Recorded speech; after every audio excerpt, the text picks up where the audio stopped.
you'd like to get out at like 8:30, 8:45, and yeah, it's fine. So We'll see. we'll just go with it. And we haven't done much live, but I think we're gonna try that as well. Rich, Oh, is that right? Cool with that? I On love that. YouTube. I love me some live. Nice. But the actual pod will be edited. And I don't know that we're actually streaming live on YouTube or what? Yeah, Are we this is releasing that later? going out to the YouTube channel live. I usually pull it back and then re-release it after we do the podcast just for bonus content. But anybody who's tuning in live tonight, they'll have something to watch. Watch the sausage get made. All right, well, do it whenever. Can you guys hear when I type? Not always. Sometimes. Can you hear me now when I'm Depends typing? how angry you are. I'm typing pretty angrily right now, but can you hear that? No, you're good. Oh, okay, cool. I always kind of assumed you did until I realized that my microphone's up here. So that's helpful. Yeah, if we hear you typing, something's up. Oh, Tilly. I know you Button on the can keyboard. when I don't have headphones in, it'll come from the microphone that's somewhere on the Mac next to the keyboard. So that's why I Oh, asked. yeah, that gets a beating. No strong worded letters during the show. Yes. All right, well, Strong let's kick leaded. this thing off. All right. Welcome to Dynasty Self Help, a podcast helping you self actualize in the hobby of Dynasty Fantasy Football, a show where you can learn to assess yourself in an effort to better control the outcomes and enjoyment of your fantasy football experience. I'm Kyle Lapointe, downloading my thoughts to you from Fort Worth, Texas, and joining us from State College, Pennsylvania is my co host, Jeremy Schwob. How are you now? I am doing quite well. That's Hanging in there. fantastic. Well, today we're going to tell you what we're going to tell you with a bit of early thoughts on the psychology of co-ownership. I noticed somebody sitting on the couch next to me. Jeremy, you mind introducing me? Yeah, absolutely. So, Kyle, we have Justin Toth, who is become a friend of mine, actually, virtually here. We started out as competitors in a league, and now he gave me my first guest pod appearance on his podcast with his dad, the Father Son Fantasy Football Podcast. So, Justin, tell us a little bit about yourself. Thanks, man. So my name's Justin Toth. It doesn't really matter. I don't know, just correct. It's the same thing. It's Hungarian, I think. I'm not really sure about that. No one really knows. But I do a podcast with my dad, Father Son Fantasy Football. Started doing Dynasty football in 2018. 2 startups that year. Took over an orphan that year as well in a home league. And always do a redraft, mainly redraft guy before that, and co-owned some Dynasty teams with my friend Bart, who's my dad's friend. Bart's a vet, and we're in a lot of redraft leagues together. And we don't really think similarly, but we have, some common interest and both love fantasy football. So he was like, I'll co-own some teams with you. So I think I co-owned 6 or 7 teams with Bart, which is good and bad. Well, I got some good teams, got some bad teams, but Dynasty football is very, very fun. I'm a trade addict at heart, so Dynasty kind of helps fulfill that, addiction, I guess you could say. Yeah, absolutely. And I think I've been through some of the good and some of the bad with you and Bart in terms of response time and working out some trades. So, Yeah, for sure. it's an interesting topic. It's one that we certainly can unpack more than we're even going to be able to cover today. But each of us have kind of had some recent experiences with co-ownership that we'll talk about in a bit here. But just to kind of give an overview of what we're going to do today, we're going to play a game or two, just kind of lighten it up a little bit. Kyle's going to kind of take himself, down to the other side of the couch, and we're going to let you get on the hot seat for a minute there, and then we'll also kind of start with our co-ownership topic. But before we even really get into that, Justin, this is the Dynasty Self Help Podcast, and this is where we really help, or at least try and help you learn more about your Dynasty game and your Dynasty ownership, and ultimately learn more about yourself. So, in the realm of Dynasty, what would you say is the thing that you need the most help with? What do nothing, Jer? Come on, nothing. I don't. I don't need help with any. No, my biggest answer. my biggest if I had to pinpoint down my biggest dynasty flaw, I believe it's probably ageism. You can ask, Mitch or John. They'll call me an ageist, and I think that's just because I'm an upside whore. That's what it comes down to. I'm all about the upside guy. So if you give me a 24, 25-year-old, I'm going to take that guy 9 times out of 10. Then, say, example is A.J. Brown versus Adam Thielen. That's not even close, but, or maybe a little. That's all right, DJ Chark versus Adam Thielen. Is that better? Is that a little closer? AJ Brown and Julio. Oh, yeah. So A.J. Brown and Julio. I mean, I'm going A.J. Brown 10 times out of 10. I like Julio from a dynasty perspective still, but, who would I rather have on my team? You got these players for quote-unquote life, but more likely than not, A.J. Brown is going to increase in value as opposed to Julio, who's on the last few years of his career. So I'm going to go with the younger guy in most cases, unless I want to change things up. Or if I have Bart co-owning with me, who's not as much of an ageist, who wants to kind of get some older guys. So, or if the age is closer and they're on the same team, and then the answer is Corey Davis. We're gonna have a Corey Davis, AJ Brown debate for this whole entire podcast. So that's probably the biggest thing. We can't start that 5 minutes in. We'll save that one for later. Before we jump too much into kind of the content of the show, Justin, tell us where we can find you on Twitter, on your pod, stuff like that. Yeah, cool. So my Twitter is @Justin_FFB. Podcast Twitter's @FatherSonFF. You can find Father Son Fantasy Football on any podcast app you want: Apple, Spotify, or Stitcher, TuneIn, all that stuff. So give us a listen. I like to think we're decently entertaining. My dad's something. I mean, that's how I like to describe him. So, old school versus new school kind of thing. So nice, listen to it. Add it to your podcast listens. Why not? It's a good show. I listen to it. So, I very much enjoy, I've got a good relationship with my dad as well. So I couldn't imagine having a hobby this close to him that we would share at this points in our life. But, there was a time when he coached hockey teams while I was playing hockey, and, it was a good time for us. So I really like it. Yeah, it's definitely cool bonding with your dad and something like that. I guess I never really think about it from that perspective. But when you take a step back kind of thing, it's yeah, that's cool because most people don't have it. So I'm thankful for it. And it's a good dad in general. We don't just have fantasy football together. We have other things too. But fantasy football, he started it and I was like, what are you doing? He's like, fantasy football. I said, okay, I'll start doing some fantasy football. And that was 2012, 2011 area. I was in middle school. So, and then the rest is history. Yeah. Well, and pretty much you can tell from any of the shows that I've listened to that he would beat you in a foot race. And that's important. Knowing where your place is in the relationship, I think is very important. Yeah. And more importantly, he beat you on the golf course. Oh, 100%. I will give him the golf thing 10 times out of 10. I can't make any arguments with that. That's why I don't bring it up on the show at all. So that's a losing battle. Don't want to give him any ammunition that he can win with, huh? Exactly. Well, next time I interact with your dad, we've got to forward the what did we call it? The fantasy football invitational golf outing. We've got to forward that idea and get that out there. So any golfers listening that want to meet up somewhere in what are we going to do? Maybe in the Northeast at some point, and in a future summer, we'll get a nice crew together and maybe get some sort of format together that can be pretty fun. A little golf trip and draft weekend. That sounds like we used to do a phenomenal golf trip every year to a certain area of North Carolina, and the way that it was set up, we'd go just before it got to the summertime, and the golf courses were really cheap. I mean, we're talking about 10 years ago, but we would do that trip, and it cost us about $450, maybe $350 in that range for everything minus the airfare, and we'd play golf Wednesday, Thursday, Friday, Saturday, and one round on Sunday before we left, and you're just beat down like a rented mule by the time you're done. But it was an absolute riot. So, if we ever want to get something like that with the fantasy football podcast crew, I got the formats and all the games. It's a ton of fun. Definitely sounds like a move for sure.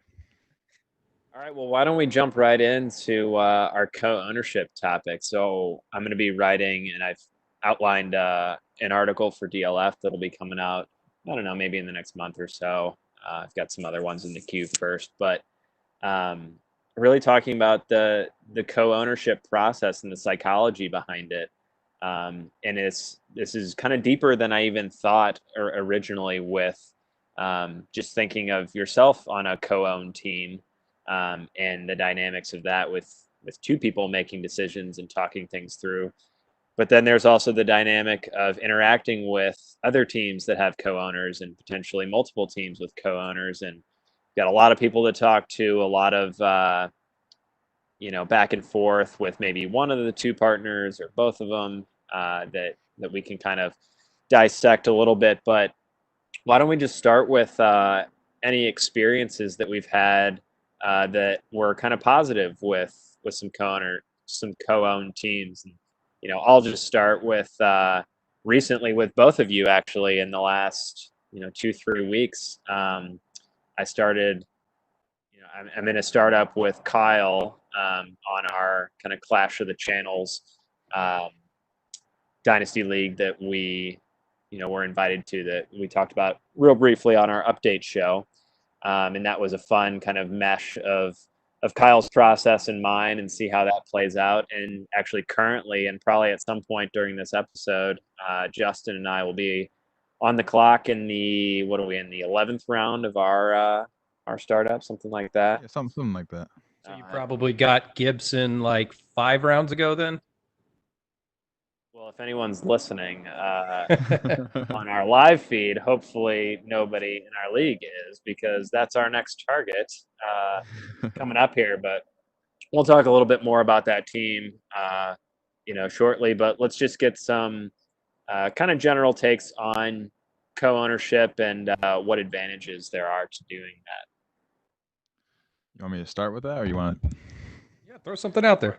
All right. Well, I guess seeing other sides of, like, whenever you're like, I'm set on some players, like I have like DJ Moore and Miles Sanders. Those are my two guys.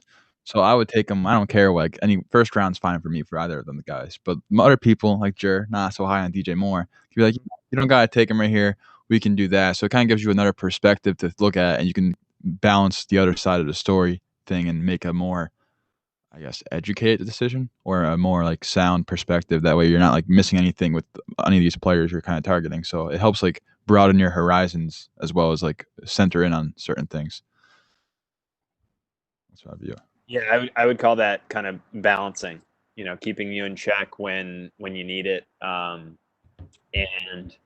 that happened even for us in our in our startup that we're doing now. And we fortunately ended up with Miles Sanders and DJ Moore in 2 of our first 3 picks. And it was nice because I think both of you are familiar, and probably our viewers are now, of my wide receiver heavy process, that without a co-owner having me in check a little bit, I push those guys up, and I make sure I get them at the expense of my kind of late single digit round and early double digit round players. And so when those moments approached for either Justin with Miles Sanders and DJ Moore, or me with Godwin and Mari and Juju and A-Rob and the rest of the list, we were able to make those sound decisions. And I agree with that kind of balancing that happened for us. Kyle, anything from you? Yeah, I think that that was one of the unique experiences for me. So I've done co-owned teams, but not necessarily co-owned and co-drafted, right? So I realized one of the biggest weaknesses in my game a long time ago was my coaching. So in a redraft league that we play in year to year, it's over 10 years old, and I found a buddy of mine, and I was like, how about you just choose who plays every week and let me GM? And he did, and we killed it. I mean, we did great. Now he's actually one of the other co-owners in the team, so I lost my coach. But I really appreciated the back and forth that we had, but it was a different experience because I ultimately had the final call, but I would talk to him, hey, do you like this guy or do you like that guy? And just having that ability to, when you have that little decision between this guy and that guy, and you think it's really close, and you talk to somebody and you go, that's not close at all. Like, you definitely want to take player A here. It really gives you that grounding, I guess, of, hey, maybe I was just pumping this other dude up just because I like him, or some situation or a narrative or whatever's creeping in there. And now my bias is taken over instead of my true realistic thought. And having that second counterpoint allows you to not make those kind of errors in judgment. Yeah, and I think that one thing that you brought up there was kind of you having still the last say, and it's kind of like you're the GM in that situation, and he was the coach, and able to contribute, but you're calling the shots in the end. And that's another dynamic of what the co-ownership looks like.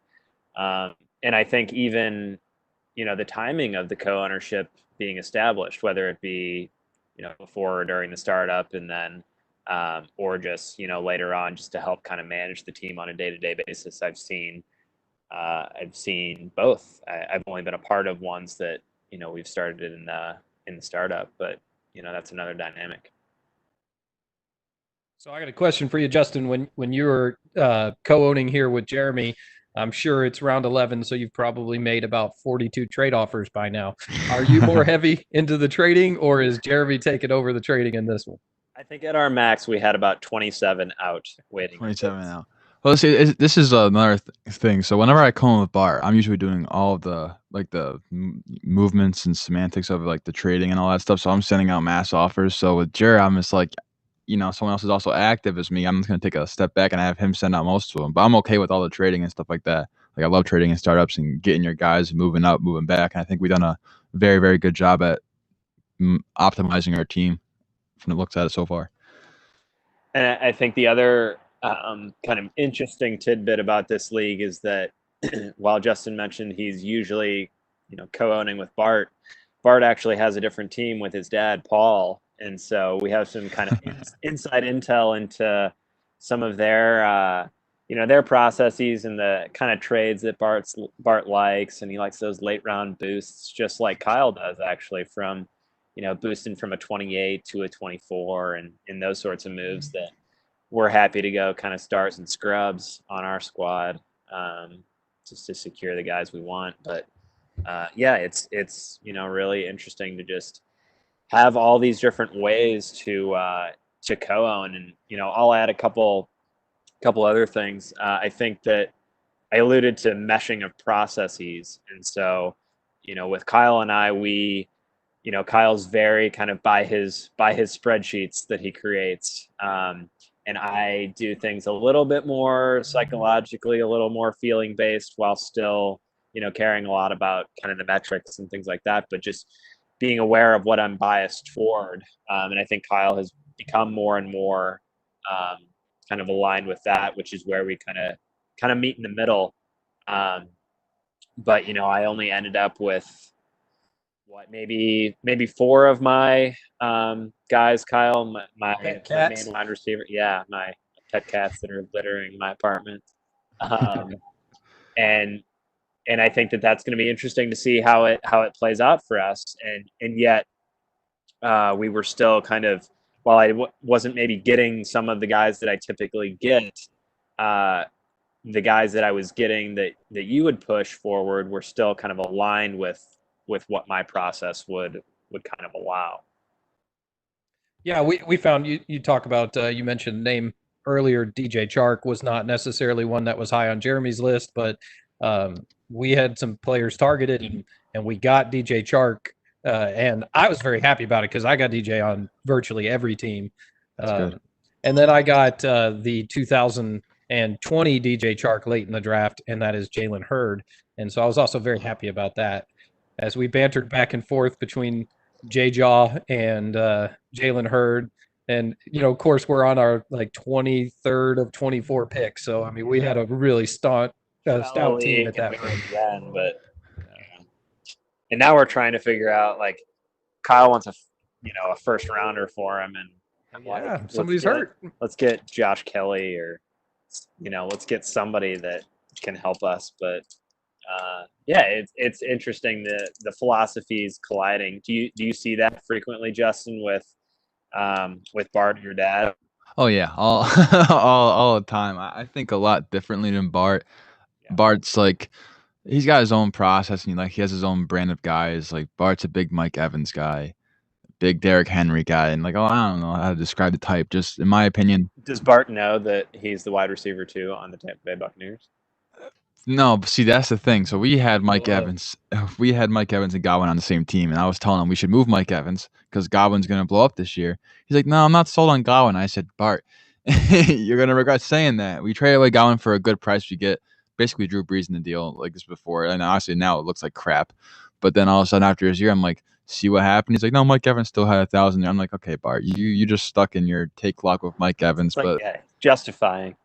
I found myself in virtually every startup last year that I did having either Godwin or Evans or both. Like their purchase points with where they were at, because everybody was kind of high on Godwin.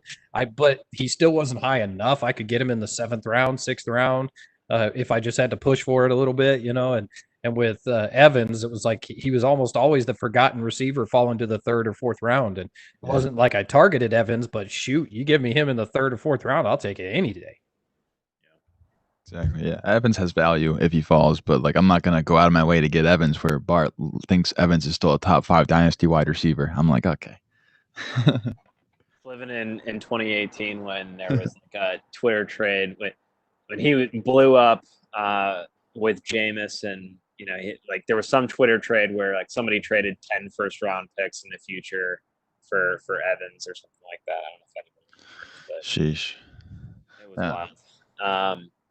Anyway, I think one more kind of takeaway that we've both kind of been dancing around, or all of us have been kind of dancing around, but I think the conversation amongst co-owners can really help remove ourselves from some bias that might creep in, especially at kind of trigger points in a draft or during a season.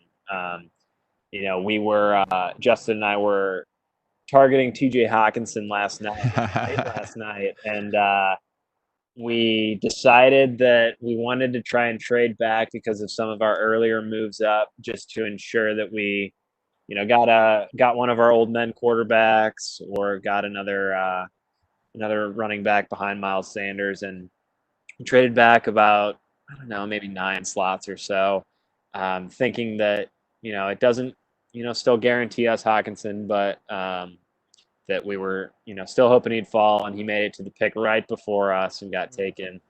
And Justin was like, all right, whatever, take Hunter Henry, just move on. And we were like, whoa, we haven't discussed Hunter Henry at all in just like brought 2 it out. weeks leading up to this draft. It was like, and he was like, well, ADP, and I was like, you're just you admitted in the moment before I said anything back to you, you go, I'm tilting so hard right now. And I was watching TJ Hawkinson highlight tapes for the past 20 minutes, and all of a sudden Digger has to go in there and be like, oh, TJ Hawkinson. And I'm like, okay, just screw it. Take Mark Sanchez. We'll get it over with. I don't care. Let's just panic. So that's a very similar thing that happened to us. I kind of wanted to trade up at a certain point in that draft and pick up TJ Hawkinson in the one that Jeremy and I were talking about, and threw that idea out there. We kind of discussed it, and we decided now we'll wait. If he falls, it's killer value. But basically, where we were looking to trade, he fell like two or three spots after that, and then got picked. And and it was one of those, for me, it was like, oh man, I really wanted him there. But then you look at our tight end squad that we ended up with on the team, and it was we didn't reach, we didn't have to, and we got a really good tight end squad. So it's not like at the end of the day we've got a bad situation. And I'm actually looking forward to it. I'm going to talk about this, probably do some stuff on Twitter, but we might do a little short broadcast on it with some of the Fantasy Cares eliminators. I've been really intrigued by the tight end position. So I've got one right now, since this is probably close enough to the finish of that, where I've only drafted tight ends through the first 12 rounds of 16-man eliminator. And it's very intriguing what it did to the spectrum, and how that mentality of the group can all of a sudden change when every time they look, there's a guy taking a tight end off the board. It's like, well, the scarcity really played with people's brains, and I can't wait to talk about some of that in a little more detail. But yeah, man, Hawkinson, he's on every one of my eliminators. He's going to kill it next year. Hawk, baby.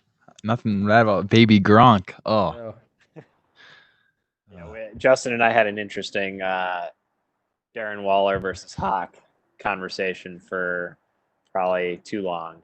It's a hypothetical situation that leading never. up to a situation that we never had the opportunity to choose from, but because Waller went the pick before the one we traded out of.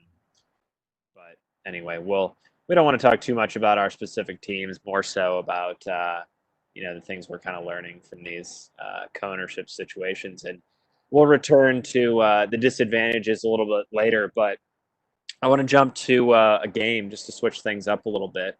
So this is actually a game that we previewed we actually played last week with the John Bosch, the master of games. We actually made it up for him, and we took one of, I think, Kyle's suggestions afterward, because I think I made it a little too hard. It was, we're calling this game the bias game. And it was based on my biases. We were describing a player with some clues, and you'd make a guess after each clue, and then kind of come up with the total. We base this now on some biases that are kind of happening on Twitter, which I think will make this a little bit more sustainable and hopefully a little bit more engaging for our listeners. So let me just run through some rules. Kyle, I know you're familiar with them now. You have a 1 week advantage, but reigning champion. There were Justin. There were two correct guesses throughout the entire 3-player. So what? 12 total. 12 possibilities for us to be right. I was right once, and John was right once. And Kyle got a 3-point clue correct, and John got a 2-point clue correct. So hopefully these are a little bit more manageable, but winner, chicken dinner. Still not obvious. My dad is here, Jer. Oh, Paul. Here, Mr. Paul. Put this thing in your ear. Get about in there. Put this in your right ear. Maybe we should make them play against each other instead of me. I kind of expected Paul to be wearing a collared shirt, maybe a Titleist hat, ready to roll. What was that? A collared shirt? I thought you were wearing a golf polo. I said I expected you to come in full golf attire. I'm back to work now, so there's no more golf, only on the weekends now. I gotcha. I really got hosed. I was off to a good start. I only missed 3 days since May 1st. Oh, wow. Then they told me I had to come back to work. I cried like a little girl. That's how it used to be for me. I didn't play, or a day didn't go by without me hitting balls or putting. Oh, it's loading up with the New York Giants hat. This sound for you though. Stole your hat there, Justin. Be careful. Our hat's over there. My Dolphins hat's over Justin's there. a Dolphins fan. Not yet. He's not. We haven't got no confirmation yet. I was just on there with Dan, and he sent me a message, and we both agree that he's not a fan yet. So if he doesn't hear from the front office, then we want a tattoo or something. Like a full body tattoo, just for proof, because I'm sick of them keep changing teams. Instead of the Dolphin logo, can we get the Cutler Dolphin logo with him like bare naked, ass up? Absolutely. Maybe just right across his back. Dude, you look good with that on. Thanks, man. Your mother might kill you, but you'd look good. What do you say? Jeremy, do you think that the father-son can play the bias game against each other? And I would love that. Yeah, we'll have phenomenal.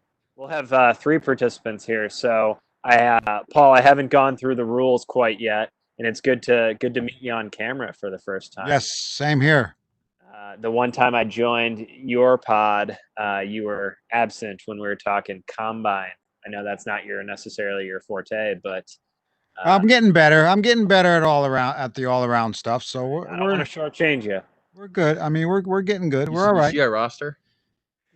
I'm going to question you about that, Jer. Are you sure it's your guys' roster, not Justin's? Because if I could predict that team was going to happen, and every pick, I'd be a millionaire probably. We have.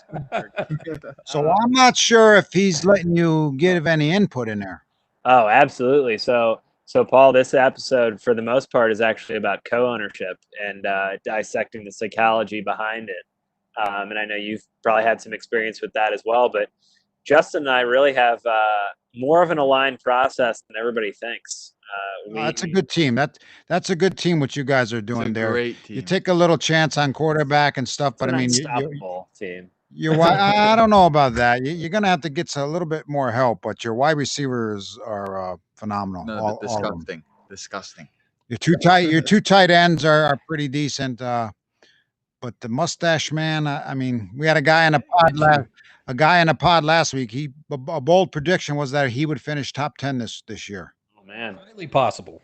I mean, you're finally in a situation where Mike Leach products actually get play in the NFL. And you've got some quarterbacks. I mean, you're talking about Patrick Mahomes being one of the best in the entire world coming out of that scheme and that format. And those guys just didn't get an opportunity 12 years ago. But now they do. And that guy can coach these players. And you're talking about a really highly recruited high school player who just ended up on the bench due to injury, transferred over there to Wazoo, played for Leach. I mean, it was a great story. And the fact that he got a chance to start and is excelling, it really shows you what that coach can do. I think the world of Leach. Yeah, and they didn't get any help.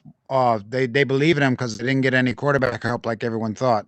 So, I mean, he did okay last year, and we expect him to do better this year. So we'll see. I mean, even if he's a one and done in terms of maybe Trevor Lawrence ending up there, it's he's going in the range of the old men QB that Justin and I were targeting anyway. And so he has a top 10 season. He'll be a star. Yeah, exactly. He can do it. He can do it. Good cherry there, dude. That's good. All right, so we're gonna jump into this game. Paul, do you want to join us? Yeah, let's do it. All right. So we're calling this game the bias game. We debuted it last week on our podcast with John Bosch. We created it for him, but now we've altered it just a little bit to more conform to some biases that have been going on Twitter lately. And so here are the rules. I'm just going to give a rundown. So I'm going to be describing. You gotta follow rules. Kind of loosely. It's up to you. Okay. So there's going to be 3 players that you're guessing. Essentially 3 mini rounds, which we'll get to in a second. But I'm going to be describing these players for all 3 of you guys with 4 bias-based clues. So these might be biases toward or biases against. It'll be pretty obvious. I think most of them on this round are biases toward. So the clues are going to be beginning with a 4-point clue. Then you'll make a guess as to who that player is. Then it'll be a 3-point clue. You'll make another guess. 2-point clue, guess. 1-point clue, guess. Therefore, so I'm gonna win. If you are just dead set sure on it, and you know at your 4-point question, you keep saying the same name at 3, the same name at 2, the same name at 1. You get 10 points. You'll destroy everybody. Up to 10 points. Yep. Ooh. But there may be some. Daniel Jones. Might all be DJ. The bias says he will fumble at least 4 times a game. You might be right. At the same point, there might be some strategy. There might be some strategy to diversifying your guesses so that you cover a variety of players and maybe still get some points. I got you. And so while Kyle has a good kind of inclination to my processes and the guys I like, I tried to pick players that may or may not fit those kind of biases specifically. All right, so let me give you a quick example, and then we'll jump into the game. So as an example, a 4-point clue might be this guy has a strong athletic profile in 3rd-round draft capital. Let me start that over. So this guy my dog is biting my fingers off right now. Little 5-month-old puppy. Oh, God. All right. So as an example, a 4-point clue might be a guy with a strong athletic profile in 3rd-round draft capital. Oh my God. Run it back one more. This is going to be great for the live audience. It's Jared Cook. And it is Jared Cook. All right. So anyway, a strong athletic profile, 3rd-round draft capital. Yes. But is always a disappointment. So then I'd take your guesses. 3-point clue might be he attempts to play the tight end position. Take your guesses. He has a bit of a game-cocky attitude about him. Take your guesses. And then he played 3 years for my most hated team, which some of you know is the St. Louis Rams. no longer, RIP. And then I'd get your final guesses. The answer would be Jared Cook. I would award points. We'd continue on and keep a running tally. And we'd go to the next one. All make sense to everybody? Yes, There sir. you go. All right. So player 1. The 4-point clue is this is a guy who's known for his speed and is in an ambiguous backfield, but he's been anointed the lead back this offseason. Antonio Gibson. Okay. Guesses from the Father Son podcast.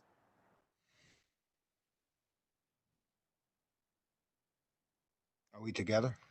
Nope. Separate. We're not together. You go first, dude. Always, whenever I can put you guys against each other, I will. I love it. I love it. This year, How much time do we have to answer? That's the question. You're losing points 10 every second. 10-second so- shot clock. 10-second From shot now. clock. All right, let's pick a random team. You're not necessarily supposed to get the 4-point guess here. You guys are against each other, so Don't don't say Leonard Fournette. You know it's not it. I'll put that out there. you didn't just become the starter, though. No, I know. That's why. That's my first guess. It's okay. I'm gonna say Geis. And there's no point or no subtraction for wrong guesses. All right, the 3-point clue. So I don't tell you whether it's right or wrong. The 3-point clue. He has some special qualities to him that make him able to fill multiple positions on the field. Sorry about that. Make sense? Makes I'm sense. going to double down with Antonio Gibson here. I'm gonna go Antonio Gibson as well. There's some strategy to guessing other people's guesses as well. Paul? Tyreek Cohen. All right, Tariq Cohen. That's a good guess. The 2-point clue. Packing on pounds this offseason is going to allow him to handle the load, in which case most of us are in pretty good shape to handle 250-plus carries.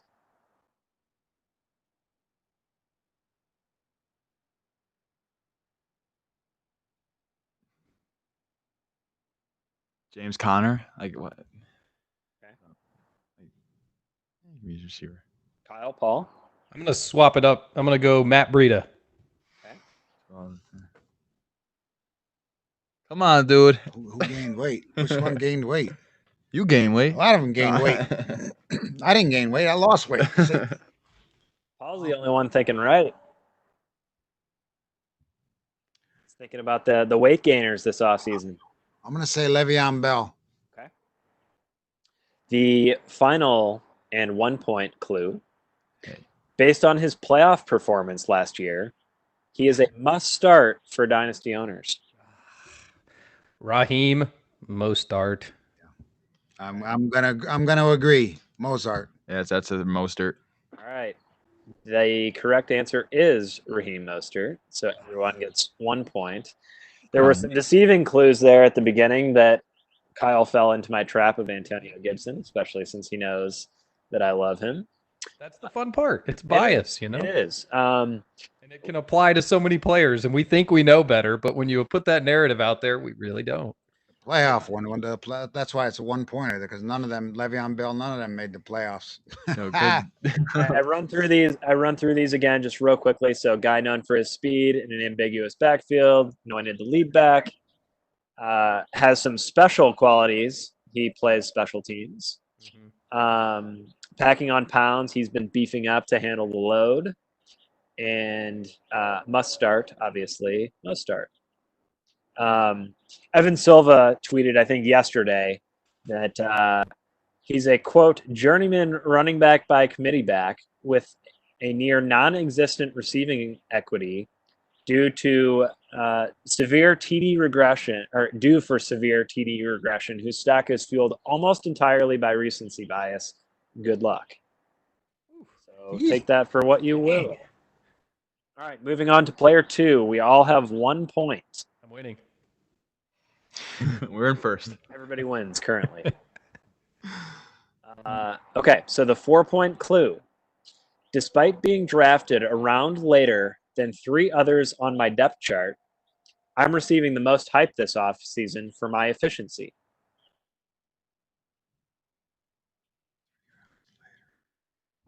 Deontay Johnson. Okay. Darius Slayton.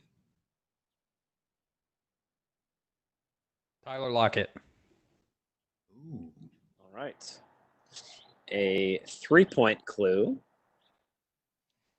is look at what I was able to do in this situation compared to what my injured teammates did. Darius Slayton again. Darius Slayton, I'll hedge it. What? You can't copy me. I'll hedge it. You got 7 if it's right, man. He can copy, and he did. You know, I'm going to copy over there and go Deontay Johnson. Oh. All right. The 2-point clue is I have an equation for you. Looking like a player that used to wear this uniform plus separation equals amazing. Deontay Johnson. Darius Slayton. He can't separate. Kyle?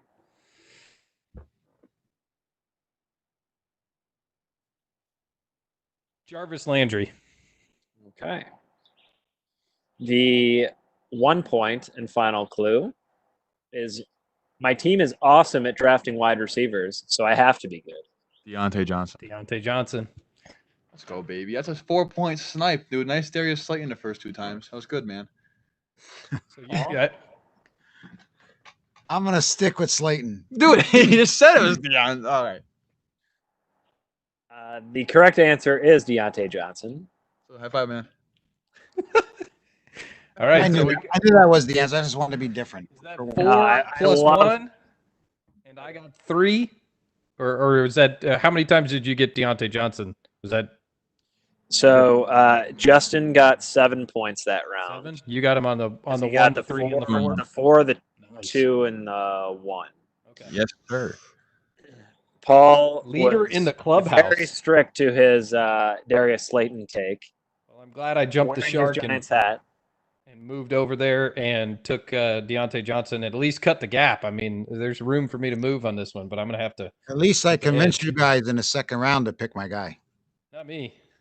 Kyle, you I love that guy, though. I have him on a lot of teams. you guessed him. You hedged in the 3-pointer, I got a 3-pointer. and I got the 4. the 4th. Okay, or the 1-pointer. Okay, so leaderboard. Justin with a total of 8. Kyle with a total of 5. Paul with 1 point. He's on the board. Put your hand away. Let me go. Humans, right? These clues are, I think, pretty obvious after the fact. So despite being drafted a round later, Deontay Johnson drafted in the 3rd round. Let's see, Juju in the 2nd, Claypool recently in the 2nd, James Washington in the 2nd. See, look what I was able to do in this situation compared to my injured teammates. Juju banged up all last year. James Conner injured. The quarterbacks. Mason Rudolph's an Next, idiot. I don't know if James Washington was banged up at all, but He had an okay season, like 800 yards or so. So there's been a lot of separation talk. He runs some great routes and separates, but shout out to Blake Hampton on Twitter. He's kind of a analysis guru. Was responding to somebody's question about target separation and responded that that the answer is absolutely no. It does not have any correlation with fantasy points per game, not even a little bit. Zip, nada. Target separation is just a number for us to justify our own personal biases. So I would say, half the guys that are out there that are running open are because the team wanted them to run open. yeah, I think there's a little bit of a difference between separation at target and route running ability, but we won't quite get into that today. All right, I want to win. All right, we'll get to the 3rd in just a minute. I want to just talk about the last point about my team being awesome at drafting wide receivers, so I have to be Johnson. good. That is correct. But that is kind of a commonly held belief on Twitter and in kind of the general community. Somebody actually did a quick study. It's not maybe the most methodologically sound, but I think it's informative. for us. This is Crescent Sorby at Twoo9 on Twitter. Really investigated this and looked at GMs that have been in place as long as Kevin Colbert have in Pittsburgh. And there were, I think, 9 teams total that he compared kind of the hit rates and draft capital for Pittsburgh against all these other teams. And I just want to run through that really quickly, and then we'll finish off the game. So since 2007, when Colbert took office there, the Steelers have drafted 15 wide receivers. 3 produced a wide receiver 2 season. Those would be Mike Wallace, Antonio Brown, and Juju. Manuel Sanders, who has been great in the league, really broke out after he left Pittsburgh, so they don't get necessarily credit for that because they did not re-sign him. So there's already kind of a flaw if you're talking about drafting versus retaining and stuff like that. Anyway, if you also focus kind of on where they're spending their high draft capital, limited to rounds 1 through 3, that leaves just 8 total drafted wide receivers. And the hit rate of 20% from that original group actually goes up to 25%. And so, whether you think that's good or not, we'll continue on and I'll rapid fire these teams. So the Saints, since 2007, 7 wide receivers drafted, 2 with wide receiver 2 seasons or better, 28% success rate. If you limit that to the early rounds of 1 through 3, it's a 50% hit rate. Cowboys, since 2007, 9 wide receivers, 2 with wide receiver 2 seasons or more, 22%. Limited to high draft capital, 66%. I'm not going to kind of repeat all those things. Ravens, 15 wide receivers, 1 wide receiver meeting that criteria, 7% success rate, boosted to 20%. Falcons, 9 wide receivers, 3 meet criteria, 33%, boosted to 75% hit rate. Eagles, 8 wide receivers, 2 meeting the criteria, 25%, boosted to 50%. 3 more teams. Seahawks, 11 wide receivers since 2010, which is when, what's his name? Schneider took office there. 1 met criteria, that would be Tyler Lockett. So 9% success rate, boosted to 33%, accounting for draft capital. Doug Baldwin doesn't count there. DK Metcalf was close, wide receiver 33, but those are not factoring in. Patriots and Bengals are the last 2. Patriots drafted 12 wide receivers, 1 met criteria, 8% success rate. Limited to draft capital because it was Julian Edelman. They go down to a 0% hit rate for early rounds. And the Bengals have drafted 17 wide receivers, 2 that met criteria, 12% success rate, and a 33% hit rate. So, And Auden Tate. Sure, undrafted. Anyway, kind of all over the board there, but we really see that the Steelers are really not special in terms of any of those hit rates. They're certainly on the high end with the Ravens and the Bengals in terms of quantity, which may lead to us thinking, oh, well, they're great at drafting these receivers when they're just drafting 2 times as much as. I need a terrible towel to wipe off my sweat. I'm a little nervous from all the Pittsburgh Steeler hate that we're going to be getting. Maybe. I love Juju. Justin and I have Juju on our team.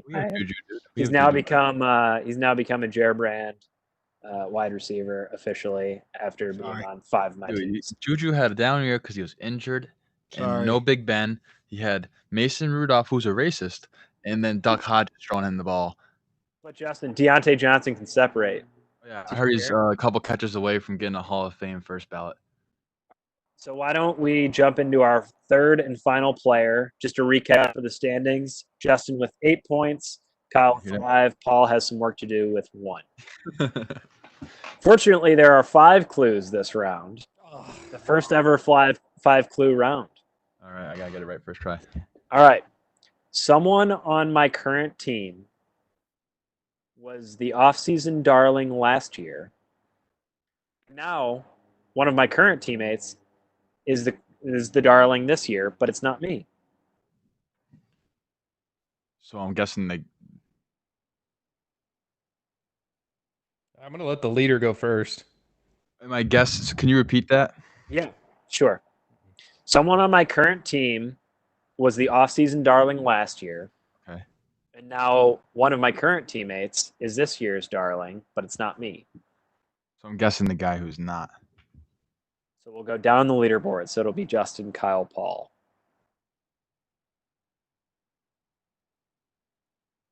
Ronald Jones. Kyle? I'm going to go Kendrick Bourne. Paul. My goodness. If it's a 5 point, that's why if you get it, but just say the same guy. Yeah, you're not supposed to get the 5-pointers, but you do.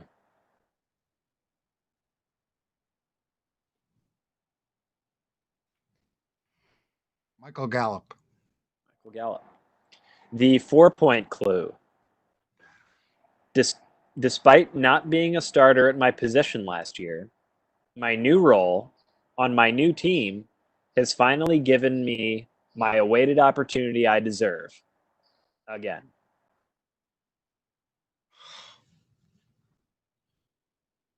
A lot of sighs and looks to the sky there.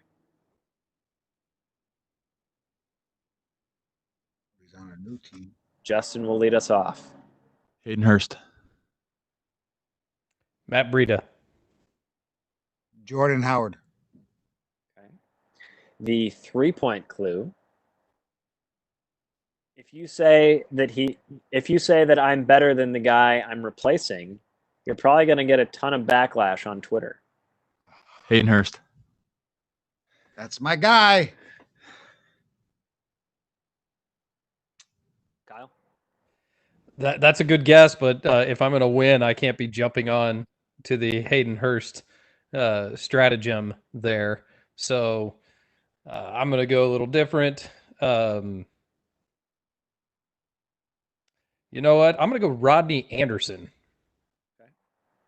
You might as well get some points, dude. Just say what I said. Help yourself out. Help yourself out. Don't stick at 1 point the whole time. Just say your man. You like saying his name. That's probably the answer, but I got to be. I got one. You had no so chance of I winning. need You're already to out get of some it. points. Yeah, so get some- DeAndre Hopkins. Oh my gosh. I know Justin's right because Hayden Hurst is my man, but I'm trying to get some points here. Dude, you even just though- gotta don't look as bad at 1 point. Don't worry You are about it. embarrassing us. We really hope that there is another episode of the Father Son podcast after this.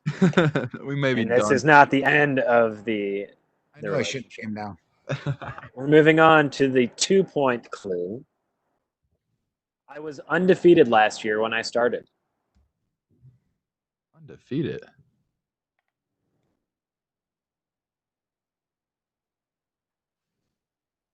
As the leader confused. It's not Hayden Hurst then. I was the leader when I started. Kyle, you look excited, but I would let the leader pick first. I am. I'm strategerying. Matt Breida. Teddy Bridgewater. Oh, yeah. That's the man. Paul? Tyrod Taylor. All right. Moving on to the 1-point and final clue of the round and game. While I have top 10 options at multiple positions, Yeah. I'm way lower at my position than I should be. Yeah, well, Teddy Bridgewater. That's my guy. And I Teddy won B. the game. Teddy B. Yep, Teddy Bridgewater. Let me get 2 points. 1 by 1. Let's go. Final standings. The correct answer is Teddy Bridgewater. Figured it out a round too late. A round too late. And so Like last week Justin, when I dominated John Bosch 3-2, this time I lose by 1. I'll take a win by 1 point over a win by 10 points. Justin does win by 1 point, followed by Kyle, followed by Paul, who notched his second point here. Hey, top 3. That's right. Top 3. You're the only third place finisher. Oh, that means something. All right, just to run back through the clues, I don't know that we need to spend too much time on them, but someone on my current team was the offseason darling last year, labeling that Curtis Samuel. And now one of them this year, DJ Moore, all over the place. It's not Teddy Bridgewater in terms of the hype.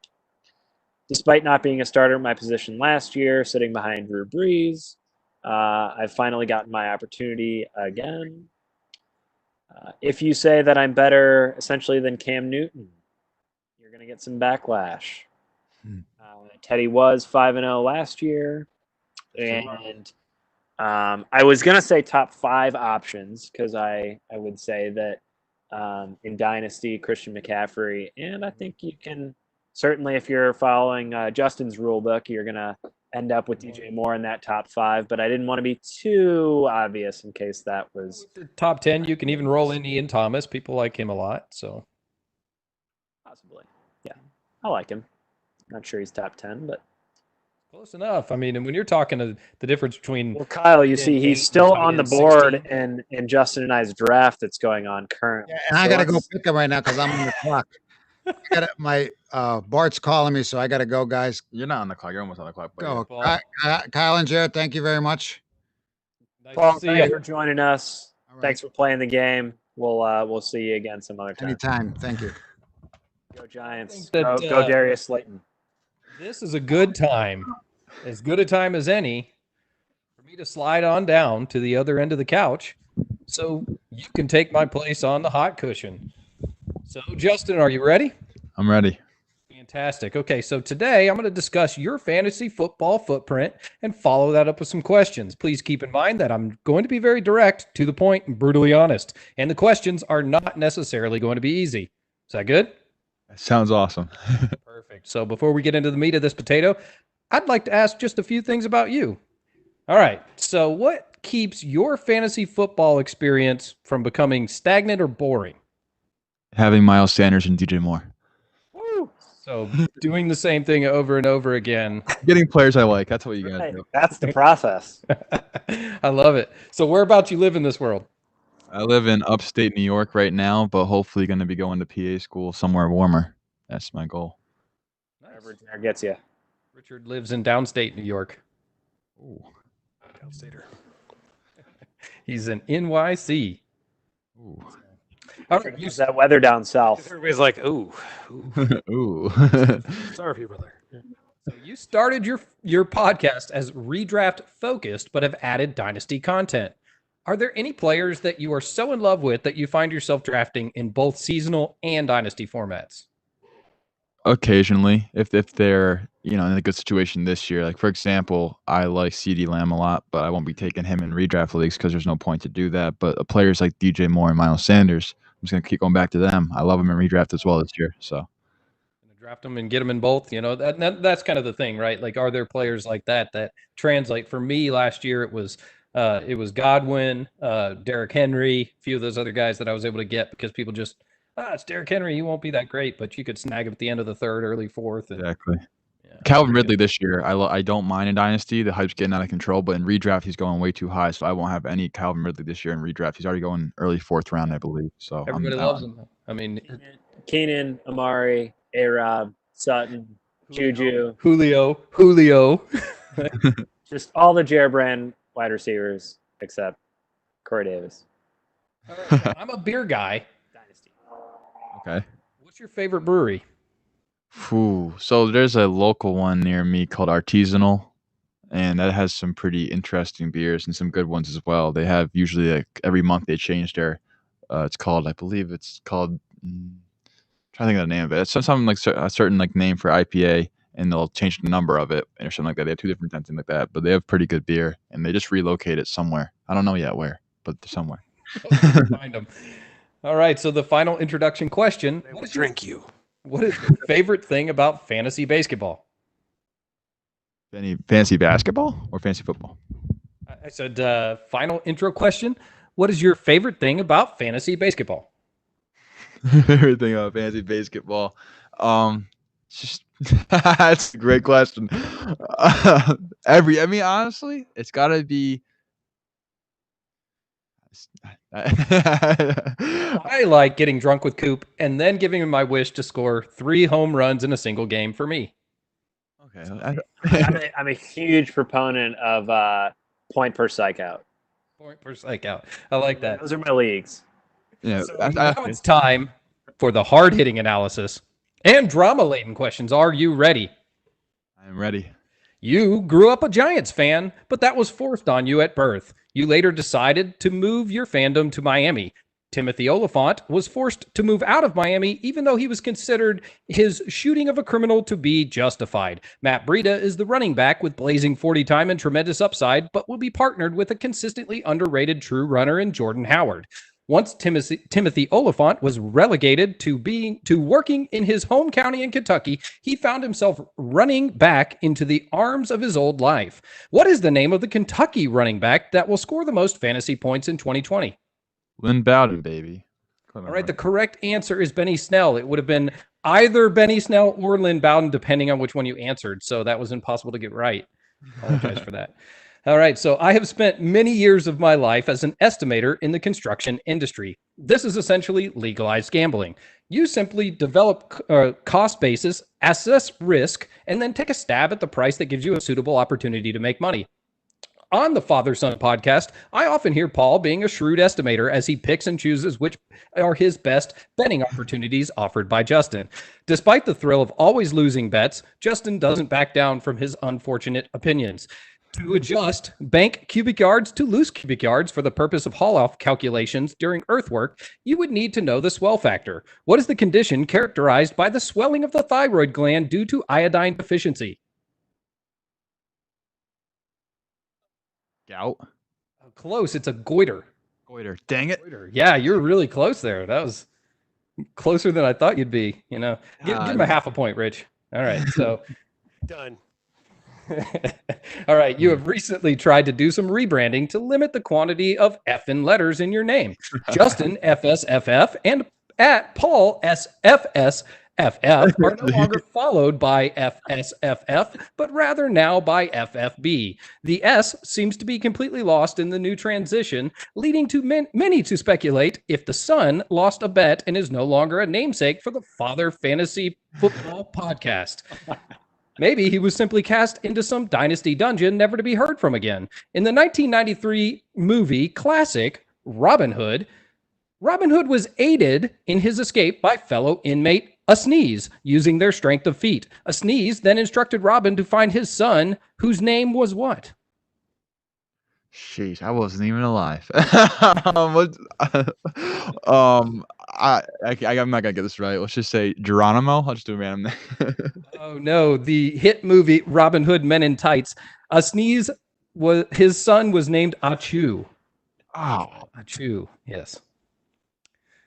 All right, so Justin, you often target many players and then stick by them through the thick and thin. Even if Miles were named Bernie, Justin would vote for him. He is always up in the club saying, "Hey DJ, give me more of that Warren G and Nate dog.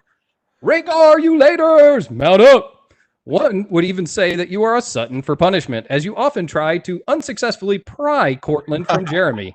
What is the first and last name of the following vet that offers the most upside from their ADP? Cortland, DJ, Jalen, or Miles? Jalen Rager. Jalen. It's close. It's Jalen Hurd. Jalen Rager is not a vet. So that was really a good answer, though. So you guys have a point. That's pretty good. So I'd like to thank you for your time. I appreciate your candid and truthful answers and my insightful and hard-hitting analysis. So yes, the listing of all of your players, and then I took out the Rager and put in a Hurd. Justin, I know that your cushion's probably a little warm there, but I will say that half a point in the hot cushion game is, I think, second all time. I'll take that. Somehow got like 4 points out of a possible 5 or 6, but no one else has gotten a point since then or before that. Only I studied the goiter more. I needed goiter. Well, that was really close, and I think you knew the answer, and that's just one of those that the fact that you knew it, you got to give credit. Every time that you come up with gout or goiter in PA school, you're gonna be like fucking fantasy. I'm gonna have like a PTSD twitch, man. So Lynn Bowden, Dynasty though, Self Help I mean, Podcast. that's my boy. I made Jeremy draft him in our co-owned team, and so I think that's a good transition back to our main topic here. Is what are some of the downfalls, right? Like we've talked about the good parts about having the balance and having somebody to use as a backboard and bounce off each other and maybe stop you from doing something silly or reaching too high for a player. But what are some of the downsides to having somebody else pulling the trigger at the same time? Keeping them happy. That's not a downside necessarily, but like I mean, Jer and I, we get along. We agree on like I'd say 90% of our takes. So it's not like, oh, I gotta take this guy. But if you listen to my dad and Bart's conversations, they're like pulling hairs. They don't know who exactly. Like, one guy likes like Will Fuller. My dad's like, no, I don't want like Will Fuller. I want to go that guy. So that's kind of tough. And with Bart, You text me every time that they're on the phone, and you're just most of the letters are just ha ha ha ha ha ha. it's hilarious. It's a nice little entertainment. Just my dad's like, I don't want to do that, and Bart's like, oh, come on, and just nowhere. But keeping the other person happy, that's probably the most difficult thing because you don't want to have a team fully on your guy. So like a good balance. It all comes down to balance of like having taking turns whether or not or figuring out a compromise. Yeah, I think for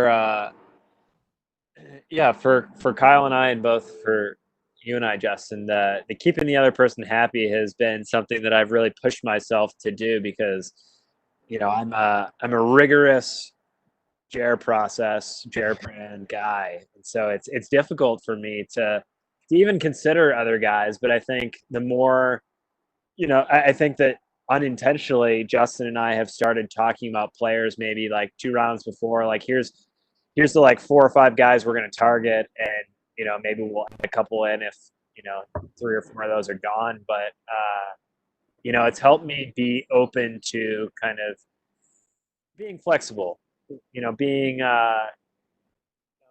willing to do things that are a little bit uncomfortable for me if I've thought about them and had a little bit more sound reason. And then things like our Waller versus Hawkinson debate that we kind of got into, I was not necessarily against it at heart. My initial reaction was like, no, like let's take the points now, and still young and all that in terms of Waller. But I was really just forcing you to make a more unbiased based argument for me, and I think that that helped you think through it, and it also helped me like see some of the points that were less bias driven and realize that I could have gone either way with it.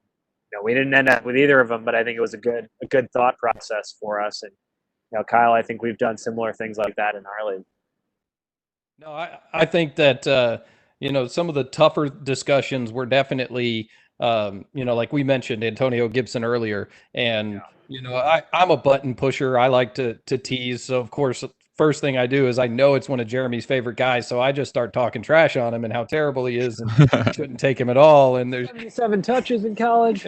So we're going through all this stuff and back and forth. And then, but my big deal was I just didn't want to reach for the guy because I think our team at that point was already so good and we were doing good. And it was like, well, you've got a guy that if he flashes could be great, but that type of a player, that story, that narrative, that perspective sometimes ends up a total bust.